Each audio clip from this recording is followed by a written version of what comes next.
कहाँ का इंसाफ है? एक शख्स जिसको आप एक वक्त में तो बोल रहे हैं कि दुनिया के 562 मुस्लिम में इसका नाम आ रहा है शख्सियात में, उसके बाद आप उसकी बरेना वीडियो चलाएं और फिर वो आके आपसे माफिया मांगे कि मेरा कसूर बता दो। तो आपको डॉक्टर साहब को बोलना चाहिए था कि वो रूम को ओपन करें, लेकिन डॉक्टर साहब ने किसी की बात नहीं मानी।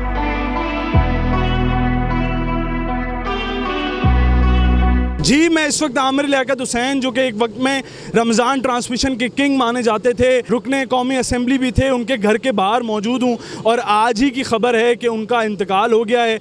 याद रहे कि ज़राए के मुताबिक इनके भाई का ये कहना था कि इनके घर पे सुबह से लाइट नहीं थी। आमिर लियाकत हुसैन 4 दिन पहले 4 दिन इस्लामाबाद में थे और फिर यहाँ आज आए थे, तो उन्होंने एक छोटा जनरेटर अपने कमरे में रखा हुआ था। बारहा मना करने के बाद, नौकरों और ड्राइवर के मना करने के बाद, आमिर लियाकत ने वो अपना कमरा भी ना खोला।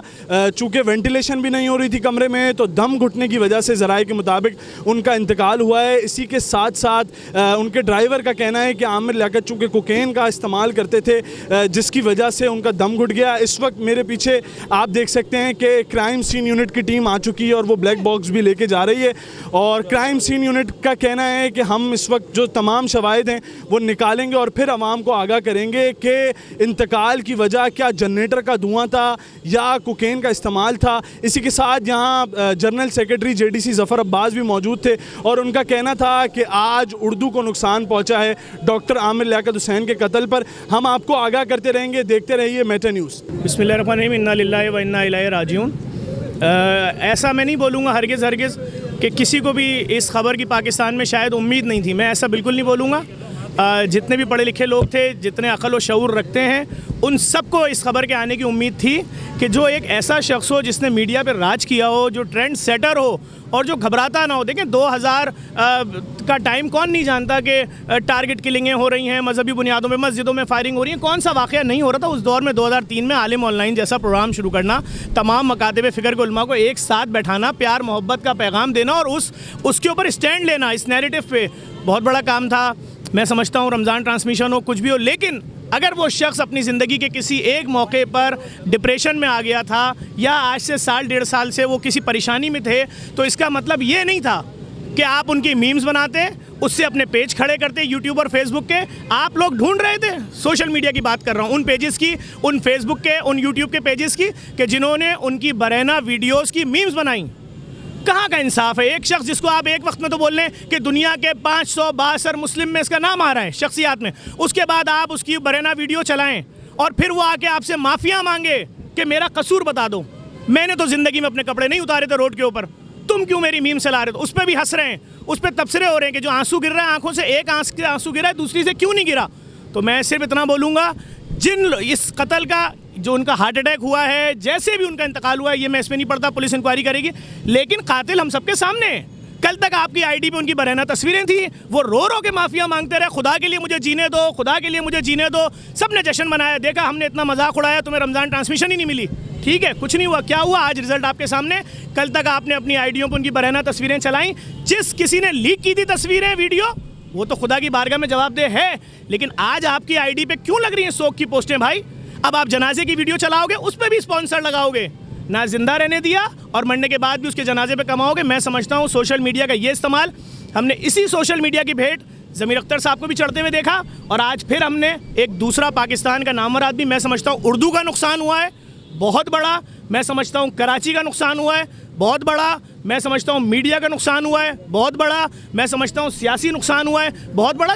मैंने नहीं देखा किसी शख्स को, आज भी मैं आपको ये बात बोल सकता हूँ, आज जब शोक मनाया जा रहा है उसमें भी लोग मजाक उड़ा रहे हैं। ये कौन सा माशरा है? ये कितना बीमार माशरा है? मैं ये बात बड़े वसूख से कह सकता हूँ कि पाकिस्तान का हर पढ़ा लिखा अदीब, दानिश्वर, जो भी काबिल आदमी है, वो ये बात जानता है कि जो शख्स इतनी ऊंचाई पर हो शोहरत की, जब उसके घर की बातें, भाई आप किसी की नंगी बरहना वीडियो चलाओ, इतने बड़े आदमी की दुनिया में किसकी चली आज तक भाई?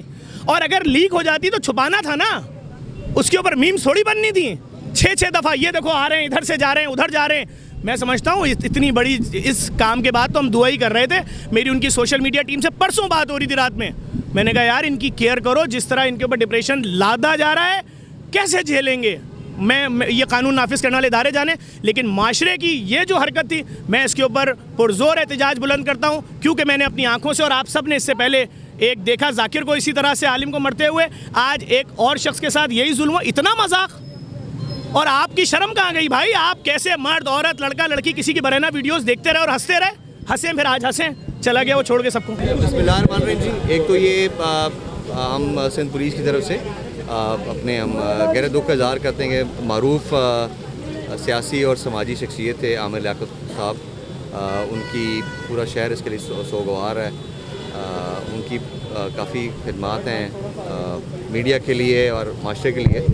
उनका इत्ला मिली, उनके जो उनका मुलाजम है शकील या जावेद नामी, उसने सीपा को बताया और फिर उसको उनकी जब लेके गए हॉस्पिटल तो उनकी बॉडी वहाँ पर आखान में इट वॉज रिसीव डेड। के बाद फिर फौर जो है हमारी पूरी जो है वो आपके सामने, मैं यहाँ पर मौजूद हूँ, हमारे जो SSP इन्वेस्टिगेशन वहाँ पर क्राइम सीन यूनिट वाले हमारे हैं, हमने पूरा जो क्राइम सीन है उसको हमने प्रिजर्व कर लिया है। अंदर हमारी टीम अभी जो है वो अपने काम में है, क्योंकि घर है उसमें पूरा हमने एविडेंस वहाँ से लेना है। अभी देखें हम लोग वर्कआउट कर रहे हैं, हमारी क्राइम सीन टीम आई हुई है, 2 टीमें आई हुई हैं हमारी, वो जो भी एविडेंस है वो प्रिजर्व कर रही हैं। लेकिन ये जो भी कॉज ऑफ डेथ और जो भी उनका वजह मौत है वो आफ्टर ऑटोप्सी ही पता चलेगी, वो हमें बताएंगे। लेकिन हम जो भी ज़रूरी एविडेंस है हम समझते हैं कि ये हमारे आगे काम आएगी।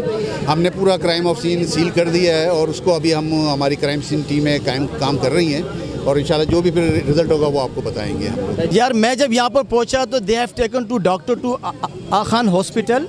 सो मैंने इमीडिएटली भी इनसे कंसर्न किया हुआ, उसने कहा यार डॉक्टर साहब की, मैंने उसको कहा भी कि भाई आप ये देखें जब इतनी सफोकेशन थी तो आपको डॉक्टर साहब को बोलना चाहिए था कि वो रूम को ओपन करें, लेकिन डॉक्टर साहब ने किसी की बात नहीं मानी। उनकी तबीयत, उनका एटीट्यूड, यू नो कि वो किस किस्म का उनका एटीट्यूड है, वो बड़ा एक्सट्रीम पे चले जाते। नशे तो वो आपको देखें यार, आप मुझसे वो बातें पूछें जो आपको भी पता है, आप मुझसे उसके करैक्टर के बारे में ना पूछें। वो बंदा ही is no more with us. हाँ, उसी की वजह से अब जो मेडिकल एग्जामिनेशन होगी उससे आपको पूरा कुछ पता लग जाएगा।